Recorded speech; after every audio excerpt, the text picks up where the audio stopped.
I'm Julia Novakovic, Senior Archivist here at the Strong National Museum of Play in Rochester, New York. Please join me for a tour to see what we're all about. The Strong houses the world's most comprehensive collection of toys, dolls, board games, video games, electronic games, books, and other historical materials related to play. Our mission is to explore play and the ways in which it encourages learning, creativity, and discovery, and illuminates cultural history. The museum collection itself holds more than 520,000 artifacts. Along with 100,000 square feet of interactive museum exhibits, the Strong is also home to the National Toy Hall of Fame, the World Video Game Hall of Fame, the American Journal of Play, the International Center for the History of Electronic Games, the National Archives of Game Show History, and the Brian Sutton Smith Library and Archives of Play. The namesake of our research library, Brian Sutton Smith, was one of the foremost play scholars of the last century. We have the entirety of his 6 decades worth of professional papers, along with his personal reference library in our collection here. And besides scholarly materials related to the study of play, our archives hold close to 3,000 linear feet of papers from toy designers and game inventors, records from toy, game, and video game companies, oral histories, primary source documentation from war gamers and puzzle historians, and so much more. We're a closed stack research library, so researchers just have to let us know what they're looking for ahead of time, and staff members from the library and archives will pull those materials for them.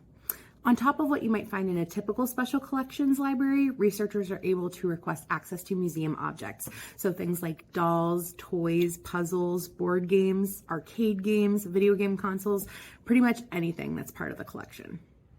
This is the main archive stacks where we store paper-based materials in a controlled environment. As you might be able to tell, we're pretty full up at this point and still collecting, so I'm sure a lot of you can commiserate with that. We also have a designated cold storage room in another one of our collection storage areas here in the museum. That's where we keep our audio-visual materials and other formats that need to be kept below 60 degrees for long-term preservation.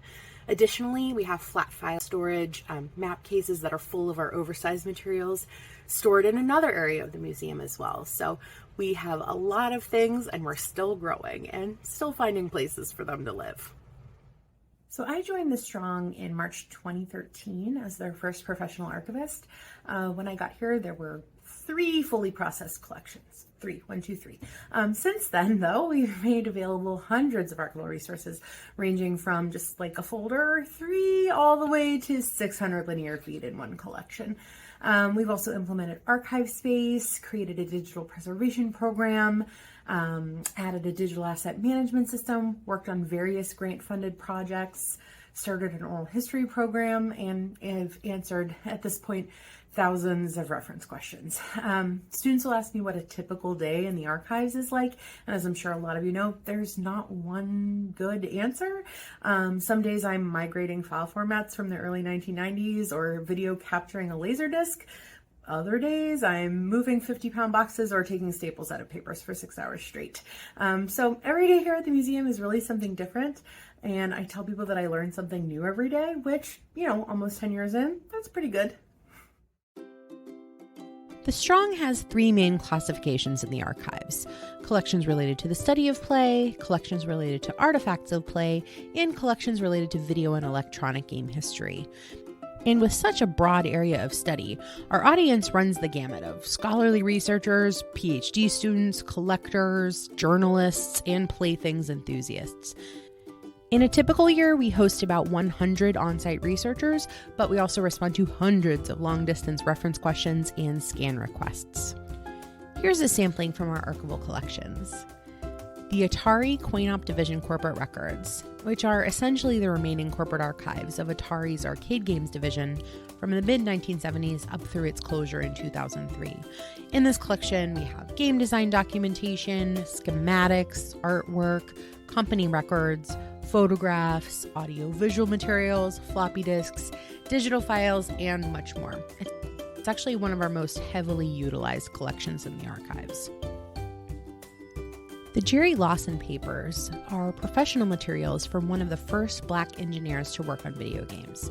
At Fairchild, he worked on the first cartridge-based system, the Channel F, and he later founded Videosoft, the first Black-owned video game development company. In fact, the museum recently published an online exhibit all about Lawson, and I definitely recommend checking it out to learn all about his quiet impact on the video game industry. The Bally, Midway, Williams records are technical documentation from the Bally, Midway, and Williams pinball companies, with the bulk of that material dated between 1947 and 1993. Materials in this collection include parts lists, bills of materials, memos, parts diagrams, playfield drawings, and all sorts of documentation of interest to pinball historians and collectors. The Bonnie Erickson papers are toy, product, and mascot designs by Bonnie Erickson, who was a friend of Jim Henson. She also created Muppets like Miss Piggy and Statler and Waldorf. She's also created many iconic other characters, as well as professional sports mascots like the Philly Fanatic and Youppi from Montreal. So many cool things in this collection. Since 2017, The Strong has also been running its Women in Games initiative. This is to document women's many contributions to games and play alongside prototypes, design documents, marketing materials, correspondence, photographs, and more, all that illustrate the impact of women in the video game industry. We now have 24 archival collections related to this important initiative, including things from pioneering game designers and programmers like Danny Button-Berry, Roberta Williams, Carol Shaw, Jane Jensen, Muffy Berlin, Brenda Romero, and many others. This area of the reading room is what we lovingly call Technology Corner. We've been gradually building our capacity to play and preserve what we call our endangered media formats. So formats which have become or are on the road to becoming completely obsolete. They need specific hardware or players in order to access the information. The media already wasn't meant to last forever, or possibly improper use or storage may have led to these formats becoming inaccessible. Through several grant projects to access and digitize formats like MARAC tapes or floppy disks, we've been able to amass players like these, and we have the capability to read just about every major media format represented within our archival collections now.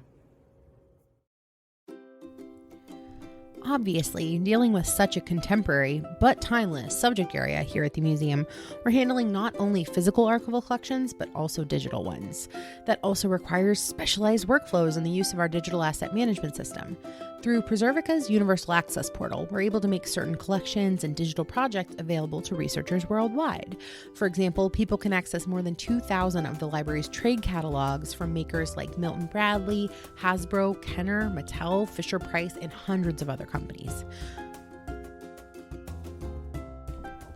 We also have various oral history projects available for use online, including modern-day recordings related to the museum's Women in Games initiative, an important doll oral history project from the late 1980s, and interviews with former employees at Parker Brothers, including some who worked for that iconic game company even more than 100 years ago.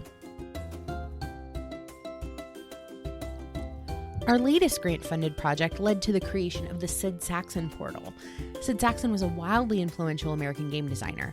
During his lifetime, he created more than 500 games, about 50 of which were produced and are still produced today.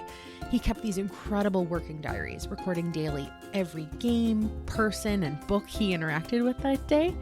The NHPRC funded us to digitize 35 years of diaries, create enhanced description terms, and build a website to allow for people to access the diary pages and photographs of prototypes and games in the museum collection. We also have an ongoing transcription project to make every diary page keyword searchable and even more accessible. Want to learn more about the Strong and our incredible collections and exhibits? Visit museumofplay.org/collections. From there, you can find links to our archives catalog, library catalog, and online collections portal, as well as information about our preservation practices, fellowships, and how to do research here with us at the Strong. And if you're ever in Rochester, I'm happy to meet up and chat in person about our library and archives materials and fill you in on what's actually in a garbage plate. Thanks for watching.